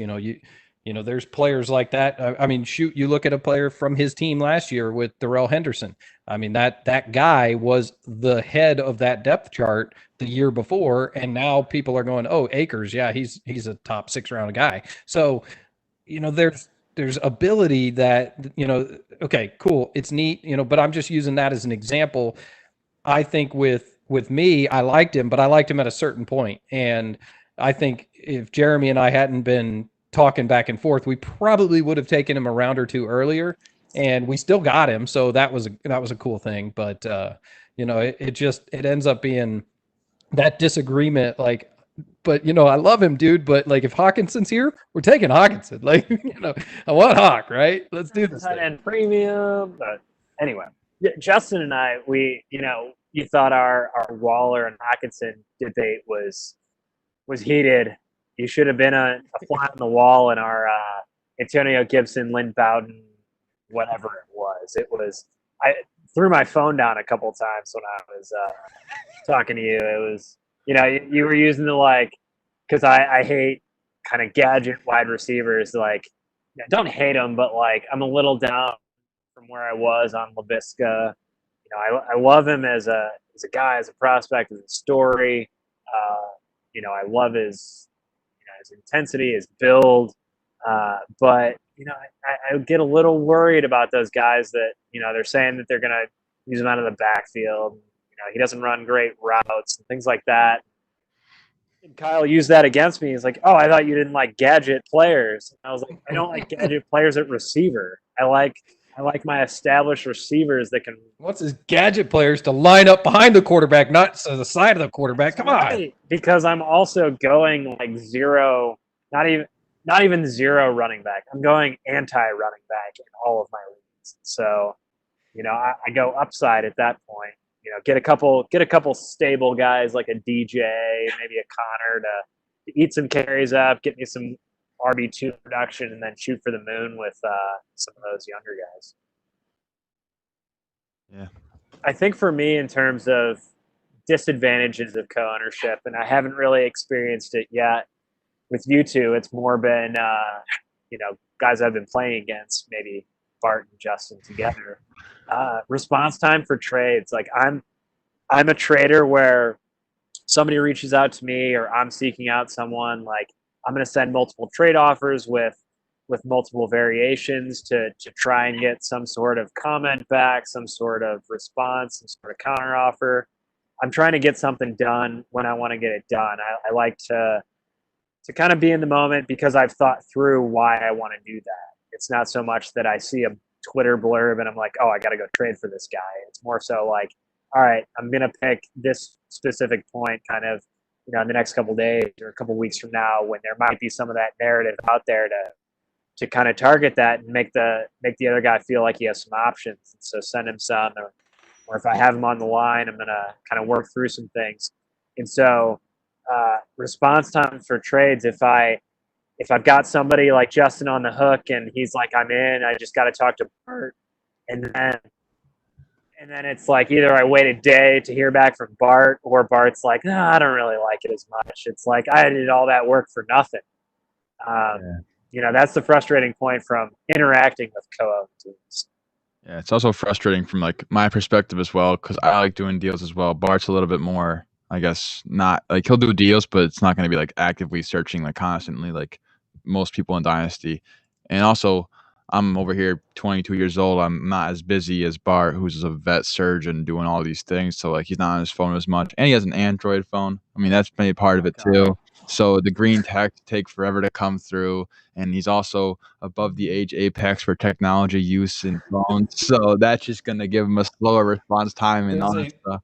Mendoza diagonal for technology. I love that. You got to be this crazy and this old to be able to understand technology. Okay, that makes sense.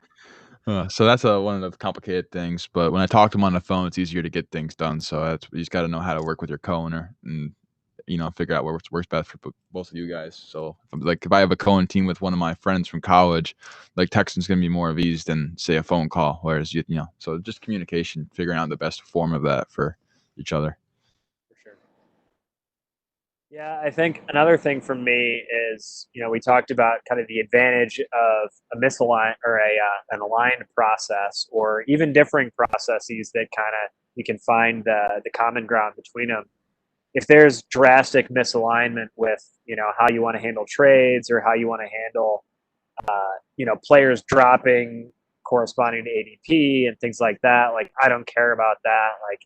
I'm picking players that fit my process, wherever I can get them. That doesn't always mean reaching. That means, which I don't know that reaching is actually a thing, because 2 weeks later, it might not seem like a reach, or certainly a year later, but other people are kind of religiously attached to that value-based drafting. While that can be effective, I always preach that there's many ways to win. There's many ways to skin a cat. I think that when those processes aren't misaligned, it can lead to, either one kind of overtaking that power struggle and making the decision, or it can lead to okay, well, like I'll let you have this one, but I get the next one. That's usually not the best way to form a well constructed team that is built kind of from back to front. Yeah, 100% agree.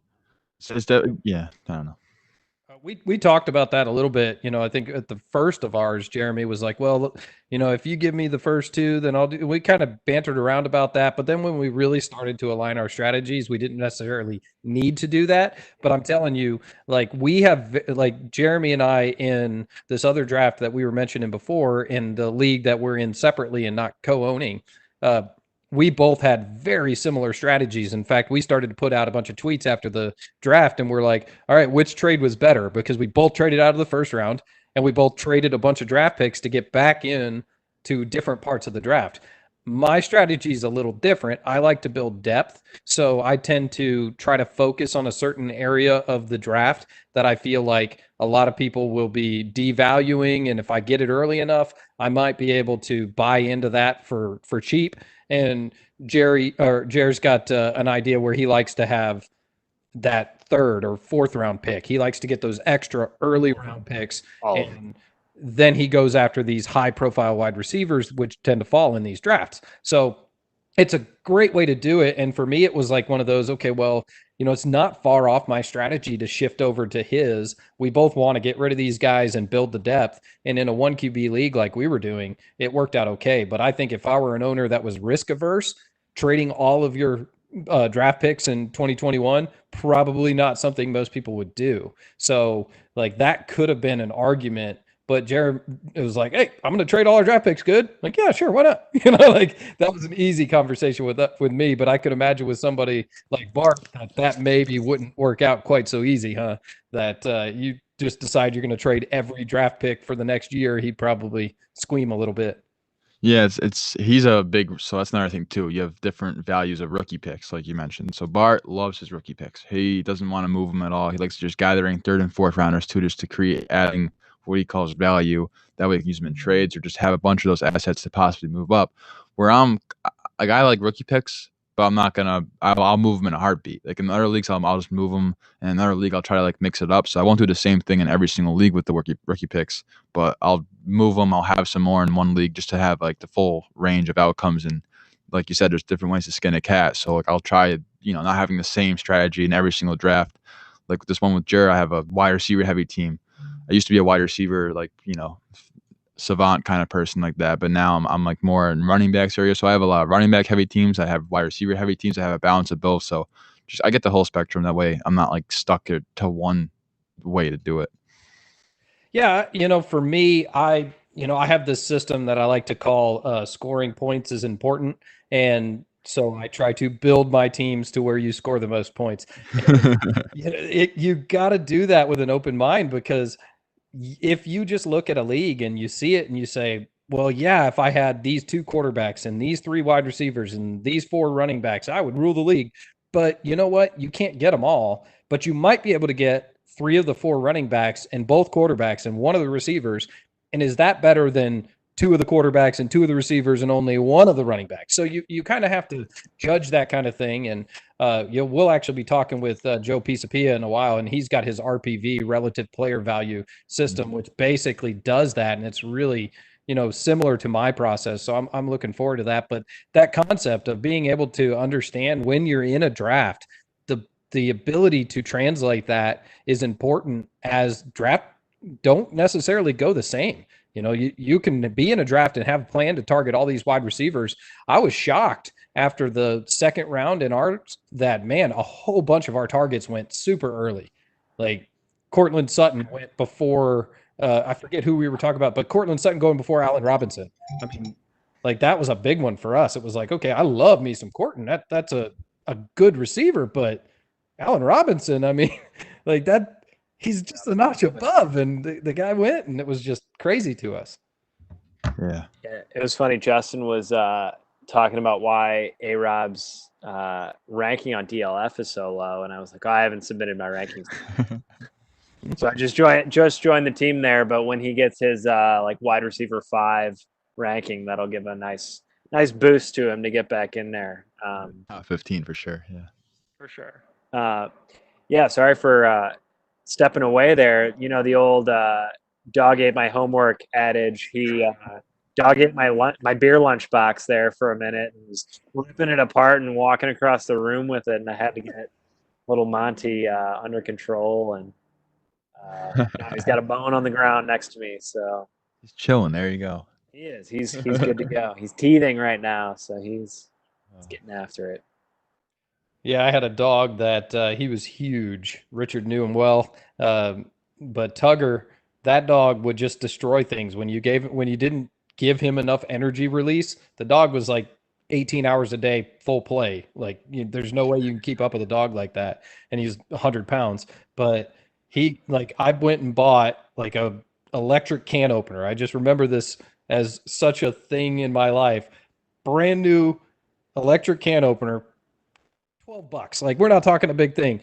That dog opened it gently, like pulled the tab back, released the top, that pulled it out, and then just bit the extension cord into 3 pieces and then just walked away from it. Like, that was all he did. So I just show back up at the house and he's like, "What's up, dude?" And I go look at him like, three places? Like, you just bit, like, why? What could possibly be in that cord that you would want to chew on? He was just kind of a dick. So I think we kind of knew it was going to be an issue, like when he ripped the literal plumbing out of the back wall of your house.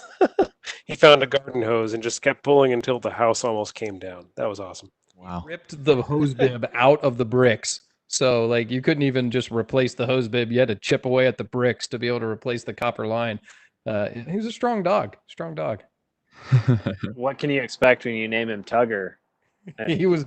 Should have named him Sleeper or Relaxer. Yeah. There was no relaxing or sleeper about the dog. He was named like 2 days after I got him, and I was like, yeah, this dog just wants to play tug of war. This one's going to be a Tugger. Yeah, I used to do tricep lifts with him. I'd grab like a toy and just pick him up behind my back. That was back when I was young enough and strong enough to do that kind of stuff. You're talking 100-pound dog. I mean, I get a good workout. That dog would not let go of that toy. You could be lifting him up and picking him up, and you just hear him growling. He's like starting a lawnmower. Well, the mighty that was tearing apart my lunchbox started at 3 pounds when we got him 3 months ago now, 2 or 3 months ago. He's now a whopping 13-pounder. Yeah, we're putting protein scoops in his dog food to beef The him mighty up. Monty. That's right. All right. Well, I'm checking the time here, and we know that Justin has a hot date tonight for some ice cream. That remains to be seen whether or not she's the one. But She's not the one. hopefully she's. Now, that's a question. She's not a subscriber to the live feed. If you're going into a date and you like the girl more or less, does that change what ice cream you choose? Like, are you like a double fudge? If like I don't really like the girl, I'm gonna have the Rocky Road and the marshmallow's gonna be stuck in my teeth. I don't really care. Or is it like I'm just gonna go with vanilla, play it cool because I really like this girl? Vanilla, don't want to seem fat. Seem like I worked out today. That's a good question. I haven't even thought about what I'm gonna get yet. I don't really care. That's just my mindset when it comes to this stuff. I'm like, don't overthink it. Just get whatever. You don't care about her. You don't care about the ice cream that you're gonna get. Is all you're thinking about getting Antonio Gibson with our next pick? That is what I'm mainly focusing on. Is Antonio Gibson at our next pick? Hopefully he falls. But I mean, at the end of the day, it doesn't matter what I get. I'm doing her a service, going on a date with her. That's how I gotta view these situations. So ice cream dates, is that how they do it upstate? You gonna see a little picture show after that, or that's the cost-effective date, is the ice cream date. There you go. Yeah, don't splurge. As Chris Rock once said, I prefer syrup. Justin, I know you're in school still. I didn't realize you were in middle school for the ice cream date. Ice cream social. God, in New York, stuff's really not opened up yet. It's starting to open up, and not really. We're slowly getting there. So right now is weird times, but so you're limited with your options. That's true. This is pretty cutting edge for New York these days. Well, you're driving, what do you say, 30 minutes to get to the place that's open? I am driving like 25 minutes to get to the place, so who knows what that's gonna be. I can talk forever. I mean, so it's like whatever. I'll just do my thing, but I don't know. Ask her what she thinks about our roster so far. through 11. I can do that. I'd be like, yo, check this out real quick. It's my wallpaper. You know how girls have the, friend call me halfway through the date and like have the emergency that they have to leave for. That's a solidified way to just kill the date if you're not into it. Just show her your dynasty roster and walk out the door. Have any Miles Sanders flavored ice cream? Love that. Oh, I think that's the mint vanilla twist. It is. Maybe a couple like Penn State blue and white chocolate chips or something like that. Ooh, that'd be a good combo. I gotta get the I'll get the Miles. Oh, I got the DJ Moore ice cream. I'll get the birthday cake. That's all. That's the DJ Moore one, the blue and white right there. So Justin, if you know going in that she's not the one. Do you ever have that feeling when you're heading into a season where you got your dynasty roster, you've been working on it all off season, but you go in and you're like, it's not the one, it's not the time. Yeah, I mean, yeah, if I have like a really young roster, like one of our leagues, I have three of the big three running backs. I have Taylor, Edwards, Hilaire, and Dobbins. So like I know going into this year, I'm not probably gonna compete, but 2021, that's when I'll start competing. Oh, look at that guest appearance right there. Monty, his first guest appearance. Gonna eat my mic. Oh. He's the grizzled old vet that kind of like a Benjamin Button situation. He does look old. 3 months old, but he's got these brown eyebrows and like a nice smoking jacket and a pipe hanging out of his mouth. That's what we're waiting for. Just complete this set.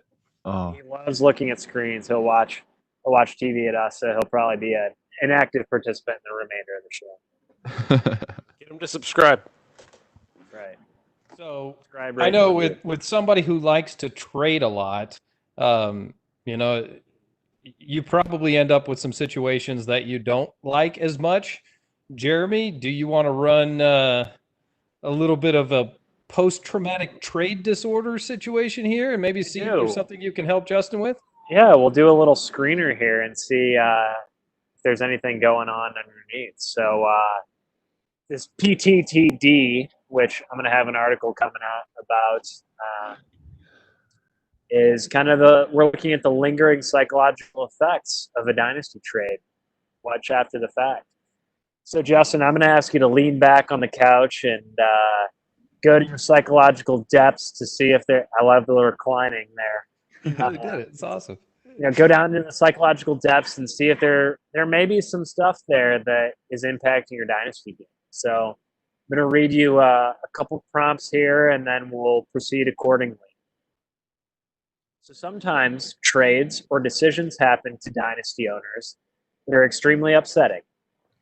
Things like trading for a high rookie pick only to squander it on a major bust, packaging a throw-in player to move up only a few slots, only for that guy to become a stud that you traded away as a throw-in, trading a young piece in a win-now move to have your win-now player get hurt right away, or have that young piece that you traded away become a sought-after asset, or giving up a young player after half a year or maybe a year on your roster, that being way too early. At any time in your dynasty career, have any of these kinds of things happened to you? Oh, yeah.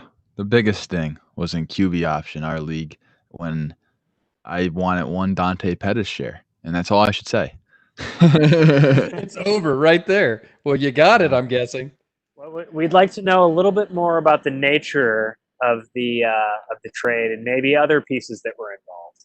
So I don't know off the top of my head. I know we had the 108, I believe it was, and I moved that for Dante Pettis, and I believe it was a 204. And the guy who traded for the 108 thankfully didn't take the guy. He should have took AJ Brown. He didn't take AJ Brown, I believe it was.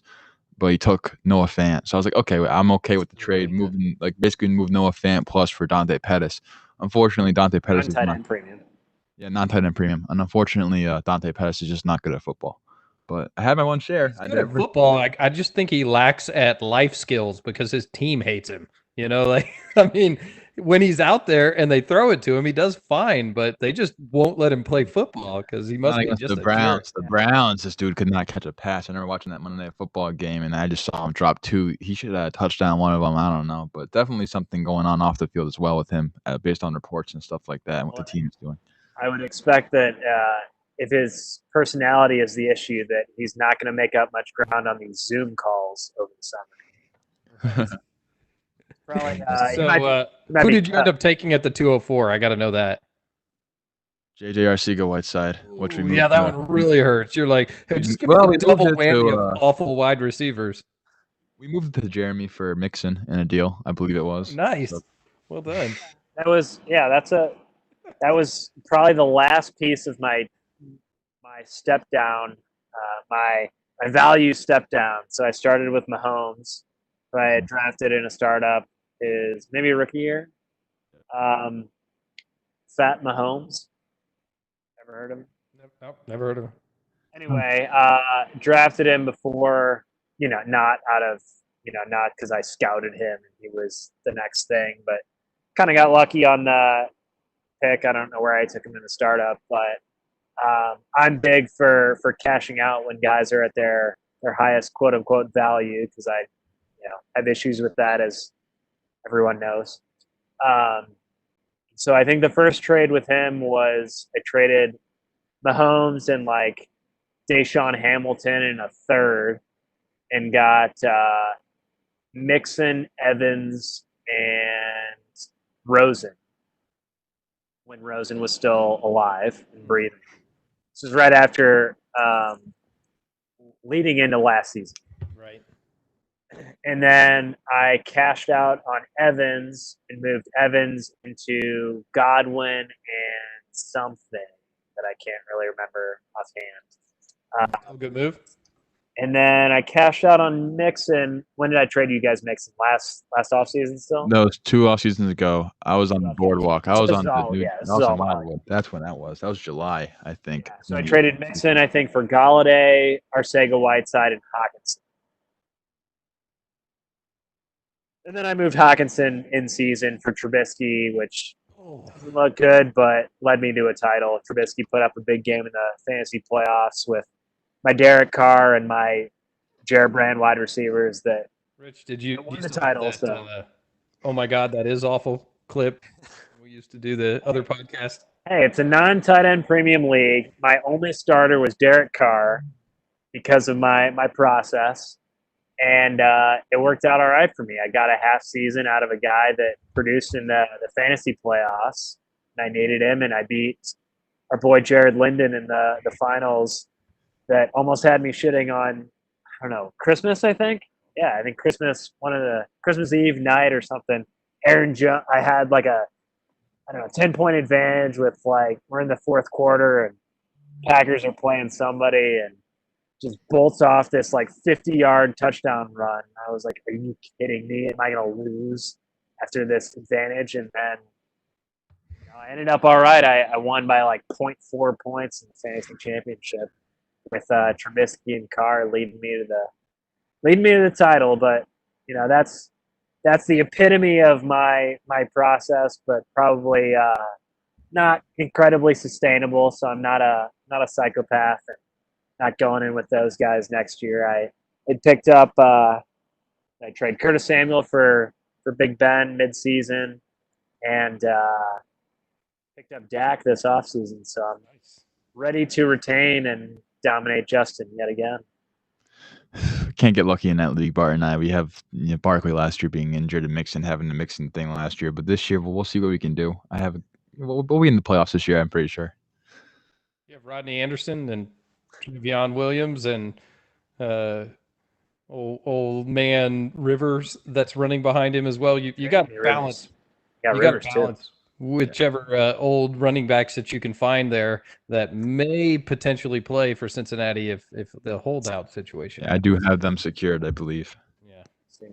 All right, so let's continue this screener. So, Justin, you responded affirmatively based on that Dante Pettis trade. So currently, are you being bothered by such things as recurring memories, thoughts, dreams, about the trade, or distress when you hear or see things that remind you of the trade? Thankfully, no. But now that you bring it up, I may have some nightmares tonight. So my next question will be, do you avoid, whether intentionally or unintentionally, memories, thoughts, feelings, people, places, or situations, or even conversations that remind you of said trade? I don't get reminded by it because I think the part of that, maybe I subconsciously joined this many startups this year to make myself think of the good in all these values and all these Miles Sanders shares just growing, so that way it just blocks it out. So let's try this a different way. Let's try a little word association game. What comes to mind when I say Dante Pettis? Pain. No. Agony. All right, so I'm going to ask for a continuing this screener. I'm going to ask for a rating on a 0 to 8 scale. So this is from 0, none, to 8, very severe, with a midpoint of 4 as moderate, just to kind of give you your bearings. So using that scale, rate how much this recurring and distressing trade that produces memories, thoughts, and potentially dreams, rate how much that interferes with your dynasty trading. 0. Okay. All right. Ain't a scared. So if you, we were talking AJ Brown and Julio earlier. So say maybe there's a late first round pick thrown on that Julio side. And then there's a Dante Pettis thrown in as well. Does that make that side look a little worse than without him? It does definitely make it a little worse. I would be like, nah. Your reaction once I threw him in there, you were like inquisitive about Julio in the first. Maybe there's some future there. Oh, Pettis, no. Oh yeah, no. I bet you just take away the first and take away Pettis. I'll do the deal. Don't ever put him back in the offer again. I'll give you a first to not mention his name. Wow, so he was just saying like the Julio and the first was good, but then you threw in the Pettis, and he's like, just get rid of the first and Pettis, and I'm good. Like, I'll take less. Just don't put that scrub in there. All right, makes sense. All right, so Justin, you might not meet criteria for my post-traumatic trading disorder, but I think there's a couple questions that I'd like to ask just as follow-up, because this might need to be teased out a little bit in therapy. So did your decision at the time to trade, what was it? To trade 108 for 204 and Dante Pettis? Yeah. Did that decision reflect your process at the time? At the time, it did, but since then, my growth in my own analyzing data and whatnot has grown a lot more. I think that was more looking at Twitter, seeing a Twitter darling was Dante Pettis that offseason. I was like, I should probably just in case get a share. I was more like fear of missing out, a little bit of FOMO in there. So that's what that was. Okay. So yeah, that answers kind of the second aspect about if you maybe modified your process.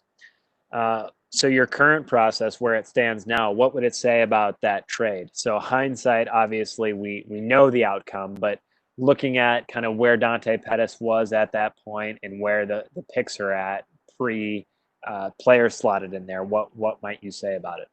Am I allowed to swear on this podcast? You already have, so sure. I was just say you're a fucking idiot. That's what I would say back then to me. I would be like, what are you doing? Stop taking a film grinder's heart, because separation was the big thing for Dante Pettis.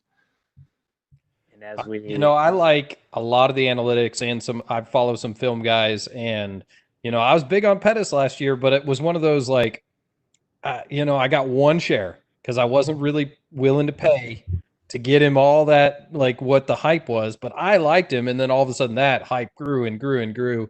So like with my process, I only reached in one league, and I was disappointed in that league because I could have had other players there that I really liked. But overall, my process stopped me from getting him in about 5 or 6 leagues. So I was happy with that. When you really look at it, like, okay, well, maybe it failed me here because I just decided to reach because of whatever the circumstance, but at least the process kept me away from 10 shares of Dante Pettis, which I would have been happy with last year.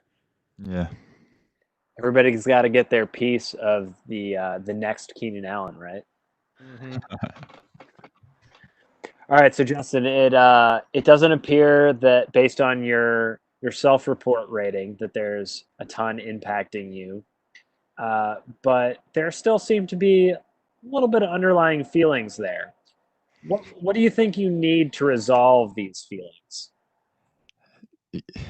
I was gonna say something, but A really good Speak ice the cream truth. date. some really good ice cream. Yeah. I just need some trades to go my way, which they have, and that just kind of reverses the mean reversion right there. So There you go. Yeah, some of the trades in our current startup have certainly gone our way. this You startup said has that- solved all my previous dynasty problems.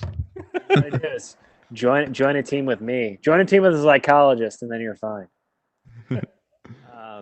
But no, I think that it's funny because you said that, I think it was a trade or two ago in our startup that all of our trades have gone our way. They really have. There's been one. The one was not getting Hawkinson to fall to us particularly, but every other thing we did really aligned. The stars aligned for us with kind of trading to a point to get Godwin and not give a ton up in the late second, and then try and trade a little bit, but not give up the world, and ended up trade falling through, but we still ended up getting our target in DJ Moore, getting a last second trade with our boy Jared to acquire not only Amari at the end of the third, but also Juju back to back.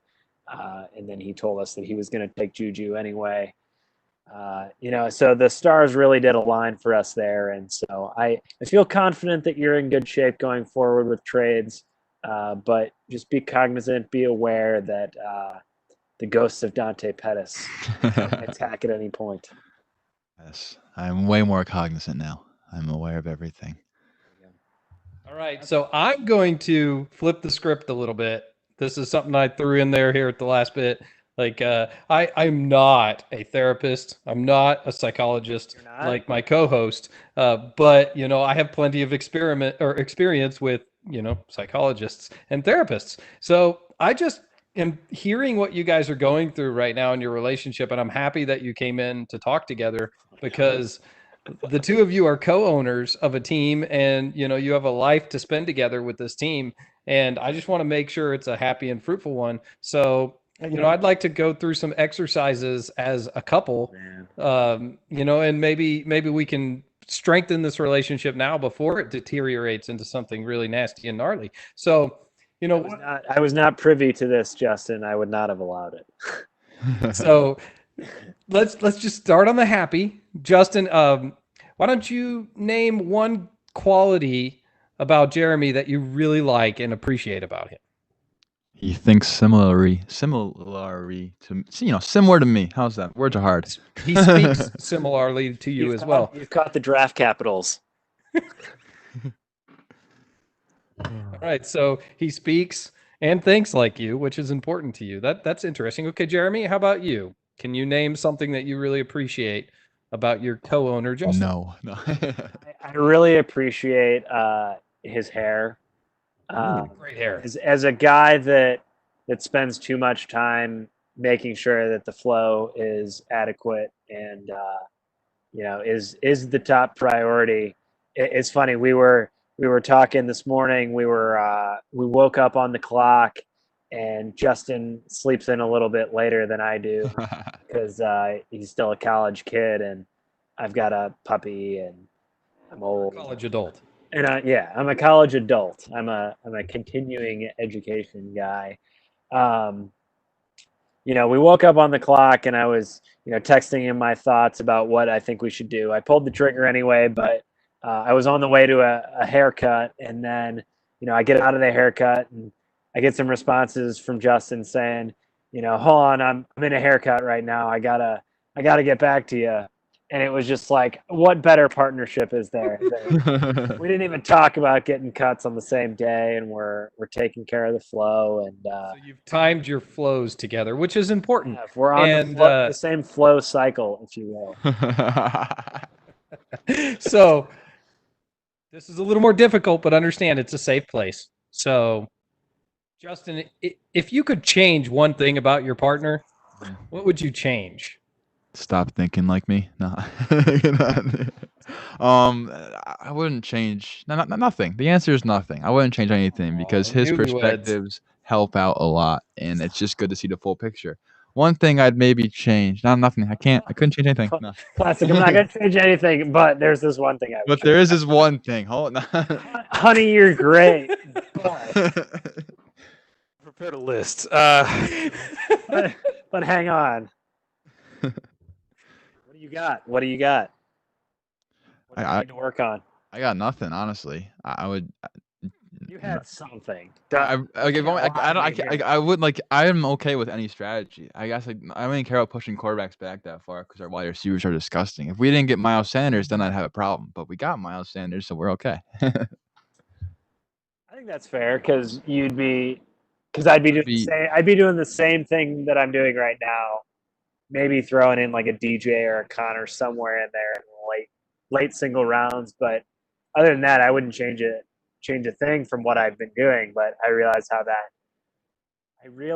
that might make you uncomfortable. Ooh. All right, so the newlyweds, Jer. Don't I get to pick something? There's something that you would I got a like list. No. to change about Justin, or have Justin change for you.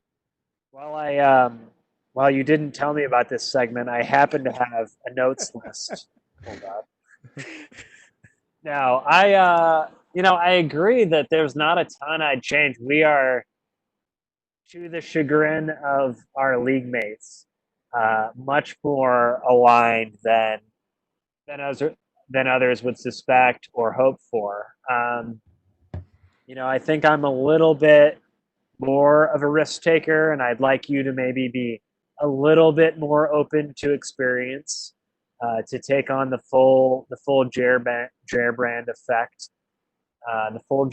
effect, and see how it feels. Just test it out a little bit. The water's warm. Come on in. It's okay. It's not going to bite. All those terms. We didn't have to take Minshew in the 10th. Yeah, we get QB 27 off the board. That's fine. Yeah, I mean he's fine there. I'm not complaining, but I was pushing up a couple running backs who shall not be named because they're not off the board yet. That we're gonna try and get here in the next handful of picks. But I would just say if there's one thing I had to change, just push yourself outside your comfort zone as you have, and then push yourself again. Just see how it feels. I could do that. I can easily do that. All right, so can you accept this homework tonight, Justin, to make your partner a little more comfortable? Will you get some pickle-flavored ice cream? Just step outside the box a little bit tonight. You have some pickle-flavored ice cream just to let him know you're adventurous and you're willing to try new things. I will. I even send a picture of it. I'll get some onion garlic-flavored ice cream or something like that. I'll just try something out. I can still be the Miles Sanders. Just get like a Philly cheesesteak style ice cream. And make it green, and then you're good to go. Pickle flavored underneath. There we go. All right, I think it's a little obvious that you two are still in the new functions, in the new phases of your relationship. Honeymoon phase. You're honeymooners. Your flow is timed together. I mean, it's cute. It's neat. You get your hair cut at the same day. I mean, it's wonderful. But in the meantime, we got to go. You got to go. Justin, tell us again where we can find your content. I love your podcast. Give us a little information here. So. Thank you. Yeah. So the podcast is Father Son Fantasy Football. Just type that into any podcast thing you want to listen to. Apple Podcasts, most popular. So just go on Apple. Twitter for that podcast is at Father Son FF. You can follow that to know when we go live. We live stream basically all of our episodes. And then my Twitter is at Justin_FFB. Follow me to just, keep reminding yourself to draft Miles Sanders in any draft at what cost. It doesn't matter. Right. What's the guest appearance Paul's Twitter? You know offhand? Oh yes, my dad's Twitter. Go follow him, as he will maybe just make fun of me at Paul FSFF. All right, sounds great. Well, we really appreciate you joining us. We dug deep into not only the aspects of co-ownership, but also into the personal details of Justin's life. Probably a little bit too far, but we look forward to having you as a friend in our leagues, a co-owner for me, and most likely a recurring guest on the pod. Awesome. Thanks again for joining us. We are at Dynasty Self Help. Thanks to our producer, Rich, at Streaming Rich, Kyle at Dogleg Brewer, myself at Jer Schwob, again, our guest, Justin Toth. Works for me. That's good. Justin Tooth. Justin Tooth. That's what all my third grade teachers called me. Let's go. The Toth, the Toth. All of them at Justin FFB. Follow the surprise, wonderful guest, Paul, the father, at Paul FSFF. It's ridiculous. I mean, I'm telling you, Justin gets it on every podcast, and he just like rolls it off like That's why I had to switch mine. And I'm like, I lost you at like the 14th F. I'm really not sure where we're here. Like where am I supposed to be at? I just start typing F on the keyboard, and then after it rolls out about 42 times, it always brings up Justin's name, so I'm good. So yes, all of you listening, follow, subscribe, review, give us all the hype. Retweet anything from Father Son Fantasy Football. They're wonderful, great guys. Great show. And document this episode as the moment that Justin met his wife. You or the ice cream date? One of the two. Maybe his ice cream. Anyway, that's all we've got for this week. Thanks for joining us. We'll see you next session. See ya. Awesome. Fantastic, man. That was a lot of fun. That was a lot of fun. I had a lot of fun. I wish I could stay longer and chat more, but unfortunately. But go get them. All right. Well, thank you guys for having me on. I do gotta go, but it was a lot of fun.